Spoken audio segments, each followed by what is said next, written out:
Happy holidays. Happy holidays, everyone. Rick and I are going to take a little break over the holidays, so we're offering you this rerun of one of our most popular episodes. Hope you enjoy. Last night, I took one of my best friends in the world out to dinner for his birthday, and we went to a vegetarian place.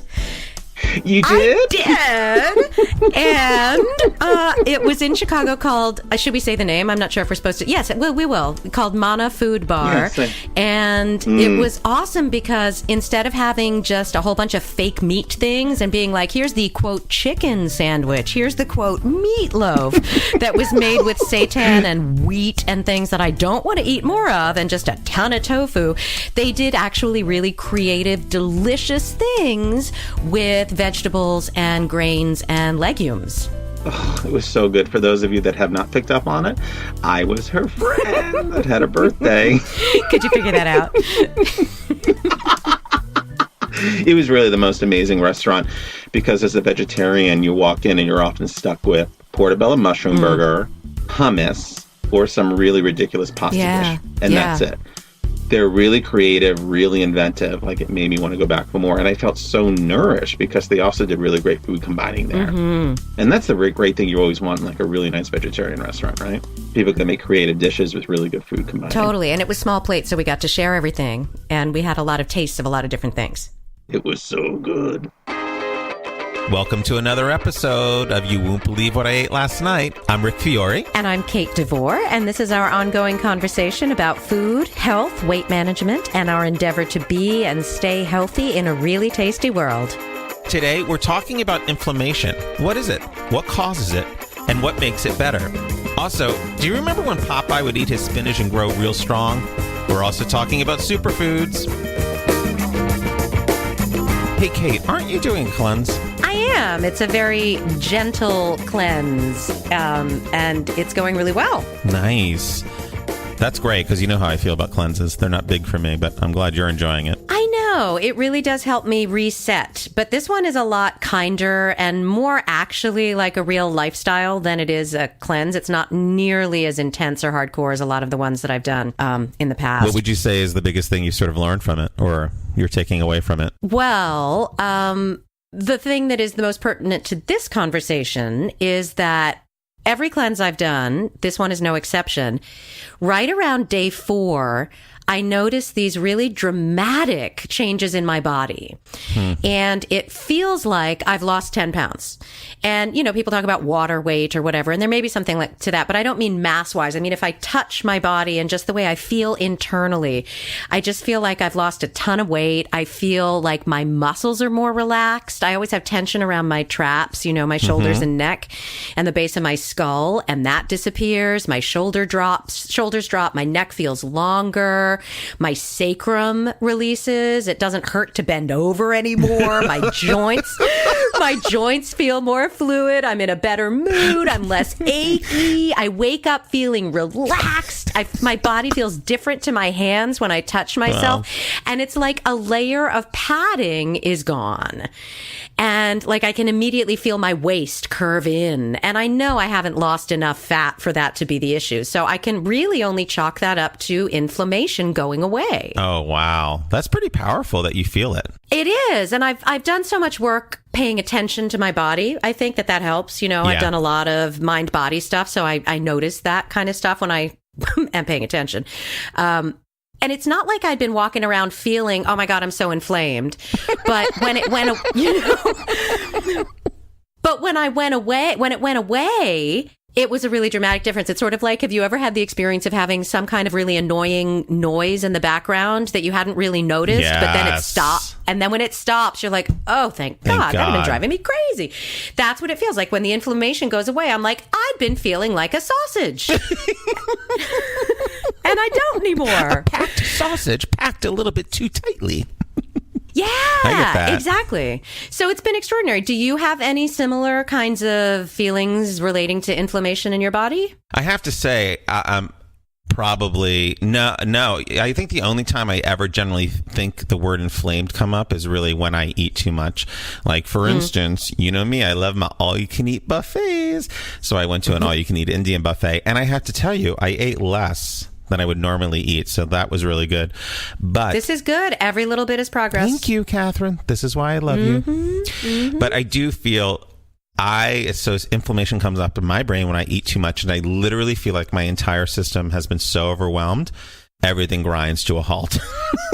Nothing's being processed. I can barely have room to, you know what it's like. I have room to breathe. You just feel that heavy, weighted, packed feeling. And yes, you have to go lie down. Right. Like the Cheeto debacle from Halloween. Kate, that was so funny.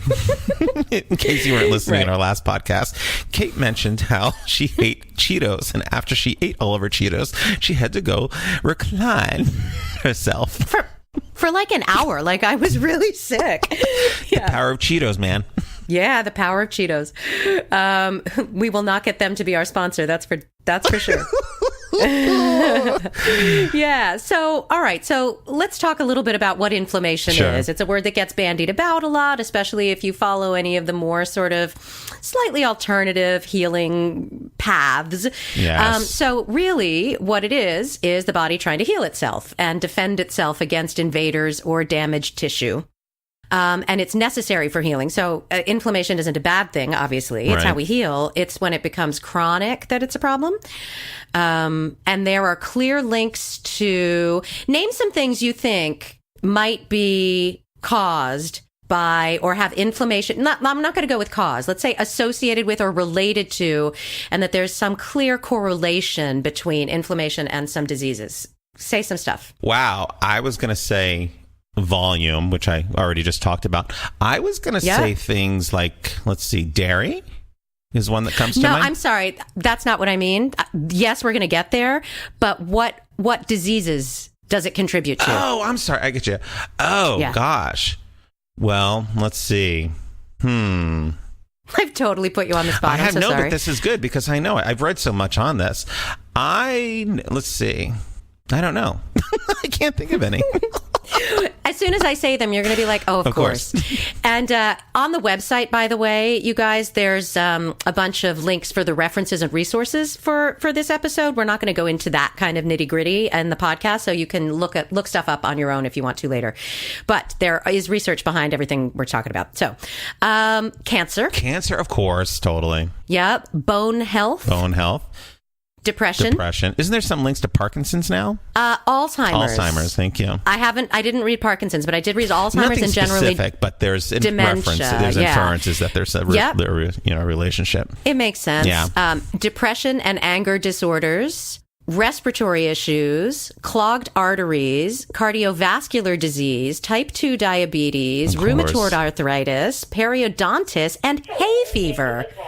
Oh, that's my old-timey answering machine that I cannot turn off. So this is the first time it's happened during a recording.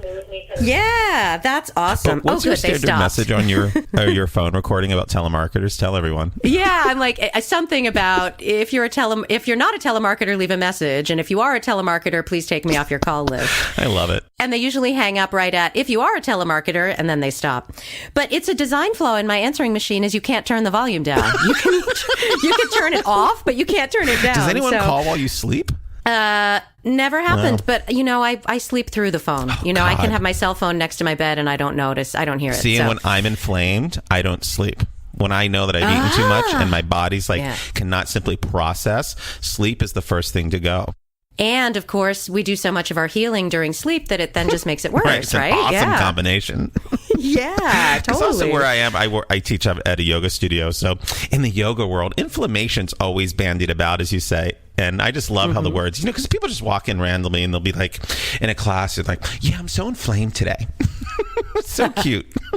Well, and I think there's certain kinds of disease where that really is a chronic focal thing, meaning localized. Yeah. But I don't think a lot of us mean it that way. Exactly. Totally. Yeah.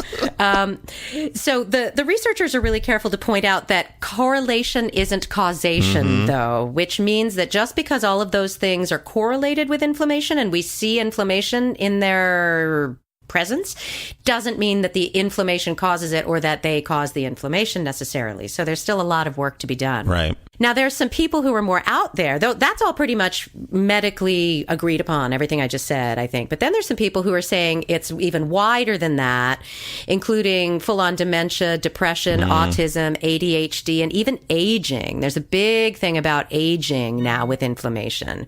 And certain foods and environmental toxins cause this like smoldering inflammation at a low grade that's consistent through the body that degrades our health and mental acuity and lifespan. Good to know.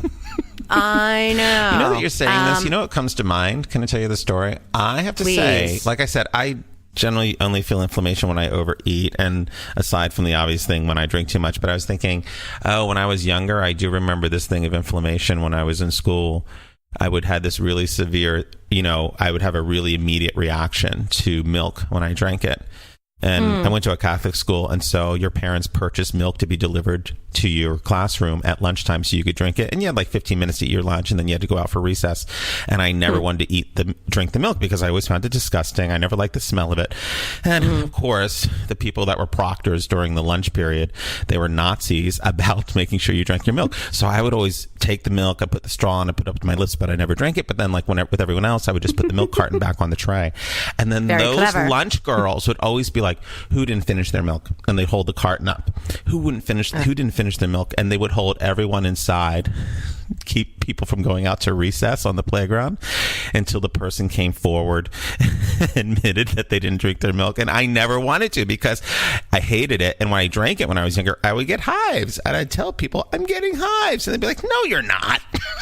Oh, God. And then I'd eventually have to come clean because no one wants to hold everyone in every day for recess. And then I'd have to drink my milk. So you did come clean eventually? Yeah, I'd have to because it just went on and on. I think literally like after 8 months, my parents were like, all right, we'll stop buying you milk. I'm surprised that somebody who liked milk didn't just go, yeah, it was mine. I'll just drink that. Totally, right? Come on, people. It's that Catholic school. Hey, Rick, did you know that free-range, cage-free eggs have 1/3 less cholesterol and 1/4 less saturated fat than regular cage-fed eggs, and also more vitamin E and beta-carotene? No. So in addition to the humanitarian reasons to eat those kinds of eggs, free-range, cage-free eggs are actually even healthier for you, much like the grass-fed beef situation. Nice. So that's interesting. So hives are certainly a form of inflammation, right? Anytime we see, I guess, redness, that's one of the things. It's a big indicator, yeah. Yeah, I'm a little bit allergic to cats, and I volunteer with cats, and so I'll sometimes I have owned cats, yes, and sometimes I'll like snuggle them and put my face in them, basically, and then a little while later, I'll suddenly be like, why does my skin itch and I'm feeling grumpy? I'm agitated. And then I look in the mirror and there's these red splotches all over my neck and my face. And I'm like, oh, okay, histamines or something, or some kind of inflammation. Yeah, totally. Yeah. So what do you think when I say antioxidant? What does that mean to you? It's another word that we hear a lot of, but it's sort of not always clear what it actually means or who cares. I always associate them with boosters, things that are really helpful with cleansing and healing, and they provide a large amount of sort of nutrients to the system. Yeah, totally. And when we talk about foods, which we're about to do, foods that are anti-inflammatory foods that help decrease inflammation in the body, because there's foods that make it worse and foods that make it better. Right. The reason that they do help is because of these antioxidants, as well as other things like you just said. So minerals and fatty acids are important too. But there's something called free radicals in the body, which I was looking into, which are, why did you say it like that? Do you just hate them? This is going to sound terrible, and I don't really mean this the way it sounds, but when you go on yoga retreats and you just into a lot of really heavy yoga teachers, free radical this, free radical that. It's a word that's giving me a band-aid around a lot in the yoga community. How interesting. I just sort of laugh because I'm like, I get it. I get free radicals, but I'm like, really? Let's just do the pose. Yeah. Yeah. It always sounds like a command to me.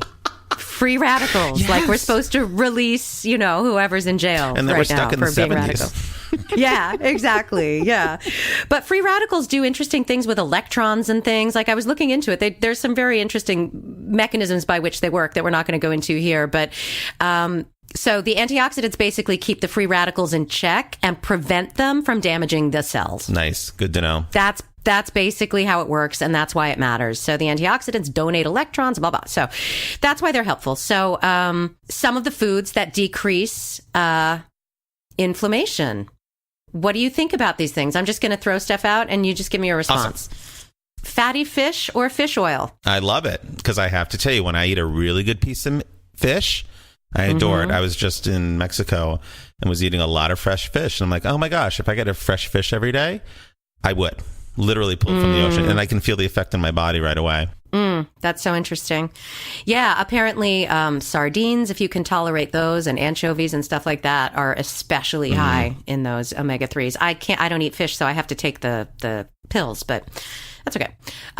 Whole grains. I like them. I feel really good when I eat them. How about you? Yeah, I like them too. I'm currently not eating them, but I need to talk to my person who I've been guided by on this particular cleanse that I'm doing about putting them back in, and in what, in what ways. Because I think some people really are sensitive to grain, and it's not good for them. And I don't think I'm one of those people. I think when I eat whole grains, healthy, clean grains, I'm fine. Agreed. I do great with that. Dark leafy greens. Ugh. I can't believe how many I eat right now, because I never used to eat the dark leafy greens years ago, but it's a huge change I've made in my diet. So as you know, because we do so much talk about smoothies, I ate a lot of I ate a lot of kale, obviously, and a lot of spinach in my smoothies. I adore them. I feel really good after I eat them right away. Yeah. Are there other ones you like that are a little less well-known than kale and spinach? Swiss chard, I like a lot. And yeah, I love Swiss chard. What else? Not that I can think of. Collard greens I really like. I do love collard greens, but I'm always so frustrated because whenever I try to get them out, they're always soaked in like ham. Oh, get them from in a restaurant, you mean? Oh, yeah, Not at like Trader Joe's or anything. I know. I'm like, I've never had that problem. Damn, Trader I see Joe's now. shoving ham into everything. Yeah. Mustard greens are really good. They're spicy. Yes. They're spicy and delicious. Dandelion greens are more bitter than I prefer, but we were talking about really dandelion greens because you were eating them at some point. I did. I ate them. What I think are they? Are they actual dandelions? They are the greens of dandelions. Yeah, I think they are. Yeah, I think I even posted a picture of it on our Facebook page. Oh, you're right. Yeah, it looked good. Yeah, it was a little bitter, but otherwise good. Okay. Yeah, and broccoli rabe. I just posted that today in response to your broccoli rabe picture, which looked way better than mine. Check out our Facebook page, please. Yeah. You won't believe what I ate last night. Thank you. That's right. Please do. Please do. Please like our page. Please subscribe to this podcast if you don't already subscribe to it. We're not above please begging. Tell all your friends. We don't mind begging. Please. Hey, we also all of our podcasts are now available on YouTube, so check it out on YouTube also. Yeah, we're going to build more content. So subscribe to the YouTube channel because we're going to get some videos up there and stuff as well. Yeah, good. Thank you. Nuts. Oh, I love nuts. I try to eat less of them because I eat too many of them. Like, I can't buy a whole can of nuts and have it in the house because I'll eat them all in one setting, but I love them.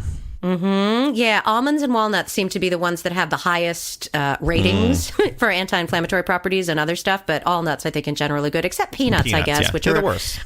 They're a legume. They're not even a nut, so. They're a legume. There you go. I always They're love a legume. Will and Grace Karen would always say it. It's a legume. I don't remember that. I just saw they just did a tribute to James Burrows, and they had the casts from all those awesome shows that we grew up on and loved so much up there talking. It was really fun. I just watched it last night. It was so delightful. Oh, totally. Yeah. All right, soy. We'll have to talk about who's had work on their face. No one. None of them. None of them. All natural. We're going to have a running joke about me being like, oh, she's had work. I'm always like, Kate, do you think Sandra Bullock has had work? And then Kate has this really great thing where she squints her eyes, her jaws get a little more tight, and she's like, mm-hmm. And I don't know if Sandra Bullock's had work. She just came to mind. I don't either. I actually don't have an opinion to be honest, about whether Sandra Bullock has had work done. But it's when it's apparent that I feel like, oh, yeah. But Kate's always on it. Mm-hmm. Yeah. We are just a fountain of information, aren't we? Hey, Rick, what are you into these days? I am into gumar, which is just an herb. To what now? I've been taking... You're just making things up. I'm really not. Grumar. It's an herb. Is he a guy you met?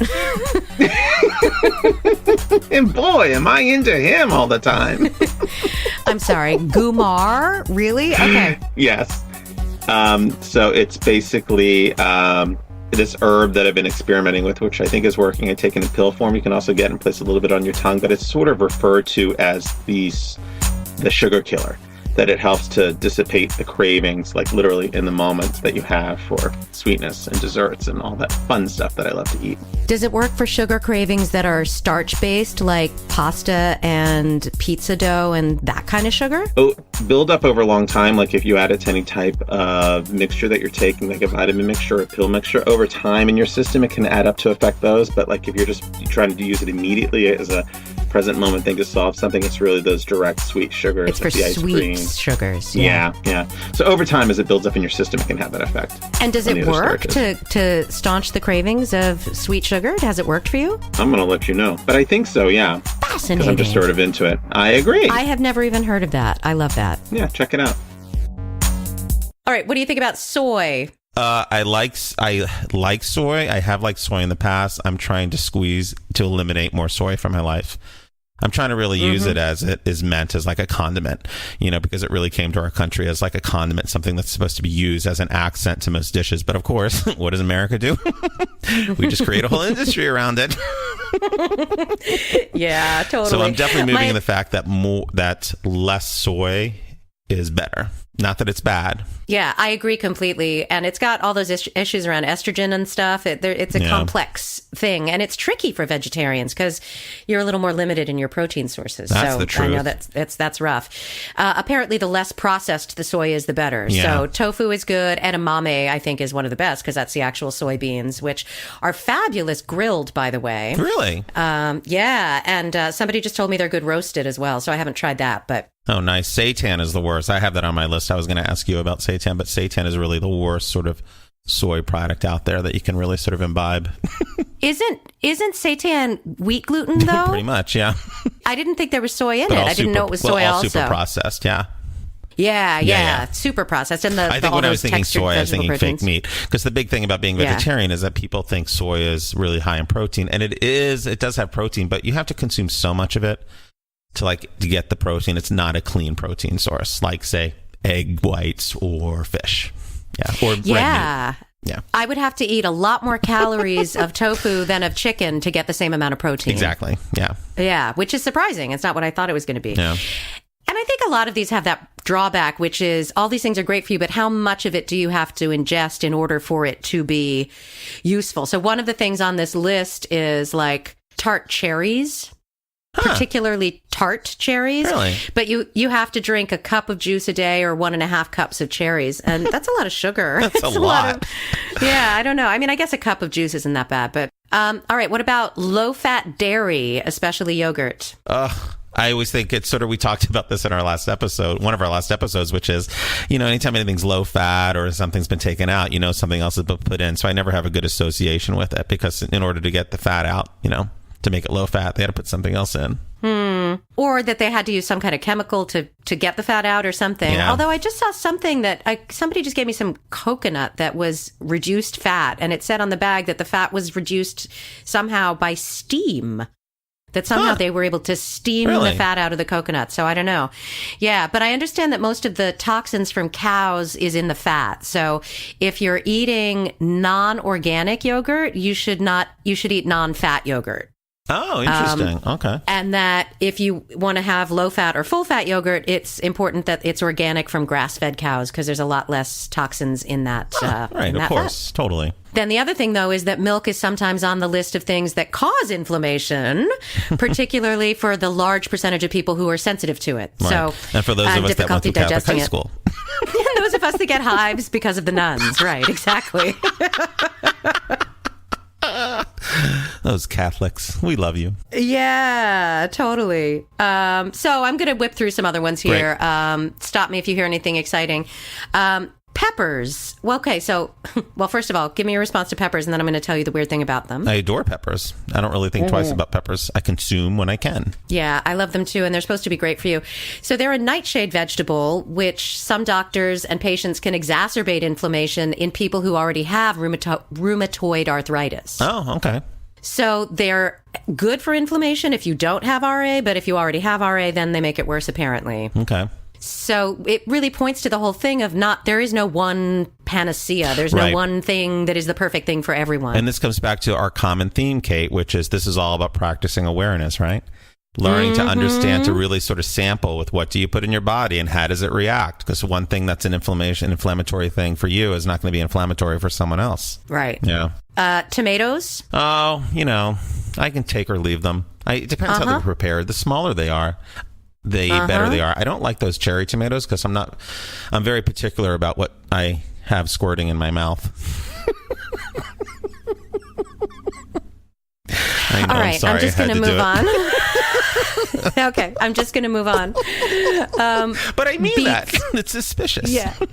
Yeah, but you like tomato sauce. I do like tomato sauce. Yeah, exactly. Yeah. Beets. Oh, I adore beets. Another thing I never ate a lot of, but I've really come to love in the last several years. Yeah, and then there's a whole bunch of herbs and spices. Cinnamon apparently is one of the best. And then everything delicious. Ginger, rosemary, turmeric, oregano, cayenne, cloves, and nutmeg. Yeah?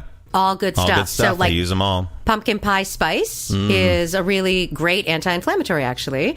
And apparently, a sidebar about rosemary, I just learned that, do you know how you might not know this, if you grill meat, the char on the meat is carcinogenic? I did know that, yeah. Yeah, so apparently, if you involve rosemary in the cooking of that, then it negates the carcinogenic effect. Can I tell you char. why I know that? Yeah. Because Kate has known this for my entire life. Or can I remind you why you know that, I should say? It's because I'm a vegetarian and have been for like 15 going on 20 years. And for some reason, whenever there's a barbecue, I am always the guy stuck manning the grill and cooking the meat. And I don't think it's intentional, and I don't think people are thinking, oh, let's put the vegetarian on the grill. It's because you're so competent. Probably is, because, yeah, I know how to monitor meat. Because even though I don't eat meat, I know no one wants it overcooked. Right, and you grew up eating it. Yeah, so, totally. Yeah, exactly. Yeah, that's funny. I'm going to make you come grill soon. All right. Awesome. Garlic and onions, olive, which are awesome, of course, olive oil and canola oil. I think possibly grapeseed and coconut oil. Coconut oil, yes. I think grapeseed as well. I'm not sure. Berries, apples. We talked about tart cherries, avocados, broccoli and other crucifers. Broccoli a little bit more than cauliflower because in general, the darker green something is, the better it is. Right. But they're pretty similar. And then supplements, although you certainly have to watch out for that. So some of them, like a high dose of beta carotene supplements, can increase lung cancer risk in people who are smokers. And so the recommendation is that you get your antioxidants from your whole foods more than from supplements. Hey, Rick, did you know that carbonated mixers speed up alcohol's rate of absorption into the bloodstream, which amplifies its effect and leads to quicker intoxication? No. So you mean like tonics? Tonic water? and soda, right. So if you have a vodka soda or anything carbonated, it's going to hit you faster than if you have it straight. Wow, I'm bummed about that. Why? Do you like those things or not like those things? Just a wee bit, I do. I was going to ask you a couple things about these foods that increase inflammation. So tell me the first thing you think about when I say these words. Okay. Here's your first one. Alcohol.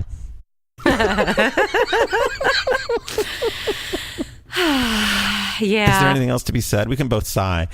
Yeah, I'm just sighing on that one. We love a good cocktail, Kate and I tell you, and that I think is one of the biggest factors in these, in me feeling a big difference is, yeah. I think all of you should go on the website, send an email to us, get on our mailing list, and tell Kate you want her to invite you over to her house. Because what I love about visiting Kate, she always has a special cocktail prepared. Generally haven't had it before. It's unique and it's super tasty. She knows her liquor as well as she knows her food. Why, thank you. I do dabble in the mixology. It's so crazy. Okay. Yeah. Frozen yogurt. What? Really? Yeah, sugar and dairy. Oh, well, again, the dairy depends, the sugar and chemicals. That's too bad. I like it enough. I mean, I don't usually eat it, although I make my own, but that's not the same. Oh, that's so sweet. Like, I put yogurt and frozen fruit in the Vitamix and then freeze it a little bit and make my own. So, all right. But, okay, that one surprised me. Okay. What else? MSG. Oh, right. I don't even thoroughly understand MSG or why people put it in their food. I guess it's a flavor booster. It is a flavor booster, yeah. Big time. Because the biggest association I always have with it is Chinese restaurants. And then when you get it without the MSG, it's something I've never liked. Oh, really? Yeah, it's also not as much of a concern because it seems like, there's so many of these fast food Chinese chains that are actually putting out of business real Chinese restaurants. I don't need to worry about it anymore. There you go. Problem solved. Yeah. All right, then. I think it's in a lot of things, though. MSG, yeah. All right. What's your feeling on seitan? We talked about it earlier. Is it something you generally like or not? I really dislike it. There's the only fake meat that I consistently have liked is like a textured vegetable protein somehow. I don't even know what that is, but it's TVP is a thing, I guess. I don't know what it's made of, but you don't like that. Well, see, I've liked that. I do like, here's the trouble. I do like it. Like, it's a great thing to put in, chili because it just texturizes really well and then it sort of gets lost in it. But again, it's like one of those things that's so processed, right? It's so over processed. And this is the same thing with tofu, is obviously the more processed something is. And that's sort of the problem with a lot of soy milks nowadays. They're just getting more and more processed that they're just not very optimal. Yeah. Yeah, and especially as someone who does eat meat, there's no reason to eat seitan. As far as I'm concerned, it's fake meat, and it's nowhere near as good. Like, maybe if I was a vegetarian for 15 years and craved that bite, it would be worth it, but I don't know. Even now, it's something I just move away from. It's not something I'll get because it has to be really good. There's this really great restaurant in New York called Gobo that I adore because they work really well with soy and they work really well with seitan because so much of that is about the texture, how it's prepared, and the flavoring. It's really delightful. And my final one, coming back to my favorite, milk. Do you like milk? I don't actually drink milk plain. I know we're not really supposed to, right? But I do like it, actually. I don't drink it, but I like it. And then, of course, refined carbohydrates, white bread, grains, pastries, trans fats. Terrible trans fats. Sugar, processed sugar, soda, that kind of stuff. Yeah. Certain red meats if they're not grass-fed. Processed meat. Don't you have a thing about processed meat? Do I? Something about lunch meat or something. Oh, yeah, just how terrible it is. It's really one of the worst things out there because it's not real meat. You think it's real turkey and you think it's real salami, but it's really not. Yeah, real salami from the little salamis cavorting in the field. Yeah.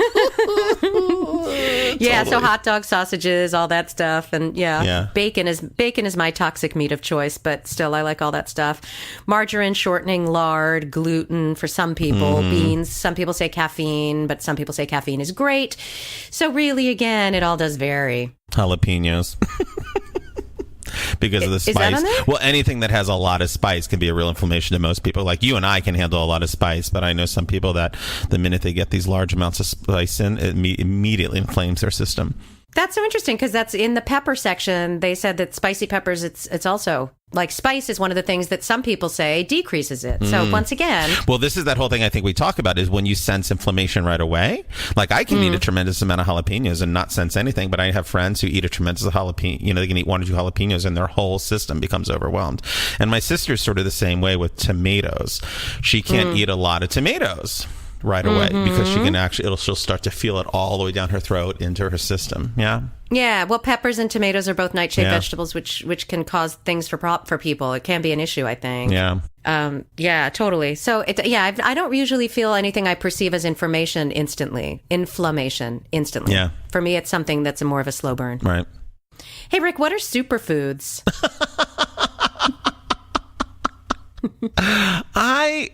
Well, from what I understand, the term superfood is a marketing ploy. But you and I have always talked about this. You use the term, you consider it Popeye food. It's that food you eat and you immediately get a boost, right? And for me, that's quinoa. Like quinoa for me is a superfood. I actually think greens for me are another superfood. Mushrooms are another superfood for me because they're so rich and some really sort of great flavors. What about you? Yeah, totally. Right. There's certain combinations of things where I do immediately feel like Popeye after I eat them. Lentils, quinoa, greens, cauliflower, I think, sometimes. Right. So yeah, it kind of is a marketing term. It doesn't have a definition. It's basically food that's nutritionally dense and good for you. So for the most part, if you look at the lists, it's everything we just talked about, plus sweet potatoes and squash seem to find their way on there. Damn squash. And a little more fruit. But of course, sometimes it's processed. So it might have arsenic or pesticide or added sugar or something. So acai juice, for example, Right. might be filled with sugar and all that kind of stuff. And fruit has calories, of course. So we need to watch it. Yeah. All right. So basically, we're supposed to eat a largely plant-based diet with a wide variety of fruits, veggies, grains, and healthful animal And this products. is the whole That's idea. sort of how Don't we eat end up. anything processed. Yeah. Good luck with that. Yeah, totally. It's sort of like when people say, when you're trying to lose weight, you should just eat less. I'm like, yeah, thanks. Eat less. I'll try move more. that. Right. I'll try that. Thank you. And it's true. I mean, I do think it's true, It's but it's not completely true. helpful. It's not helpful at all. The truth is never helpful. Yeah. Thank you so much for listening. Please send us your questions or comments. You can email us, or you can also record a little MP3 that we'll put on the show. You can reach us at youwon'tbelievewhatIate@gmail.com, or through our website, youwon'tbelievewhatIate.com, or our Facebook page. And remember, subscribe on iTunes and YouTube. And please review us. Let us know what you think. We'd love to hear from you. Join us next time when we talk about the perception of weight and weight change, personally, professionally, and pop culturally. Our podcast is supported by the generous donation of people like you. So if you want to support us, please visit patreon.com/youwon'tbelievewhatIate to support the podcast. Thanks for listening.